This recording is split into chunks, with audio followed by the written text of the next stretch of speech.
দাদি তুমি এমনি কাঁদতাছো কেন? তুমি তো অসুস্থ হয়ে যাবে দাদি। সব দোষ আমার, সব দোষ আমার, আমার জন্য এইরকম হয়েছে। কি কো, তোমার আবার কিসের দোষ? আমি আমি ওরে কইছি, টাকা দিয়া কইলাম যে যা সুন্দর দেখে একটা ব্রেসলেট কিনা তানহারে পরায়া দিস, ওর ভালো লাগবো। আমি যদি টাকা না দিতাম আরো।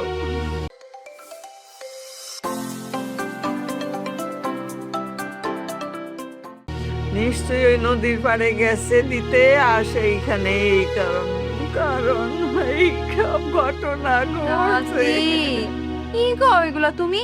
এটা আবার কোনো দোষ নাকি? ভালোবাসার মানুষকে তুমি একটা জিনিস দিতে কইছো, এটা তো পাপ না। না রে, আমি যদি ওরে না কইতাম যাইতে, তাইলে তো এত বড় বিপদ আসতো না।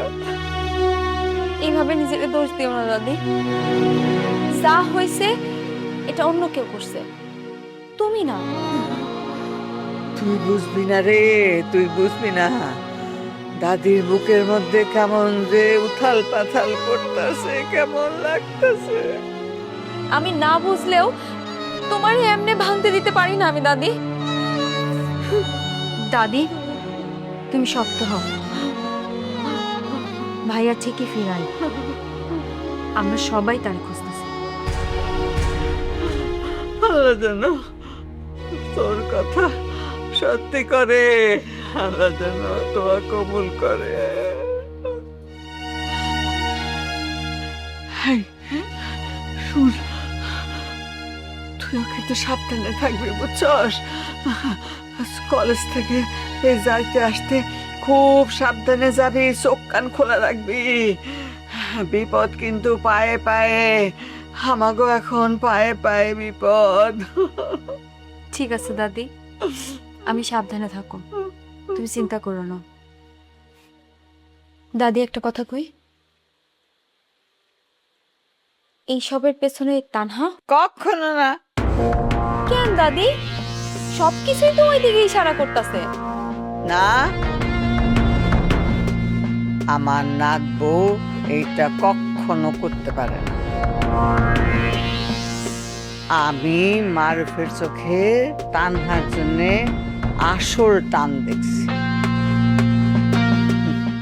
এই চোখ ভুল করে না। ভাইয়া তো সত্যি সত্যি তানহারে চাইছে, কিন্তু তানহার মনে কি আছে, ও কি চাইছে সেটা কি আমরা জানি? বোকা মাইয়া, ভালোবাসা একতরফা হয় না, দুইজনের মনের মধ্যেই আগুন লাগে। হ্যাঁ, আমি মারুফের মনে সেই আগুন দেখছি, নিশ্চয়ই তানহার মনেও সেই আগুন আছে। কিন্তু দাদি, মানুষ তো বদলাইতে পারে না। তা পারে, কিন্তু সব সময় তা হয় না। কিছু কিছু ভালোবাসা আছে যেটা মানুষে বদলাইতে যায় না, চিরদিন একরকমই থাকে। আমি জানি না দাদি, আমার মাথায় কিছু ঢুকতেছে না, খালি ভাইয়ার জন্য চিন্তা হইতেছে। চিন্তা করিস না বোন, আল্লাহ মাথার উপরে আছে, তিনি সবচেয়ে বড় বিচারক, বুঝছস? যার দোষ সে ধরা পড়বেই।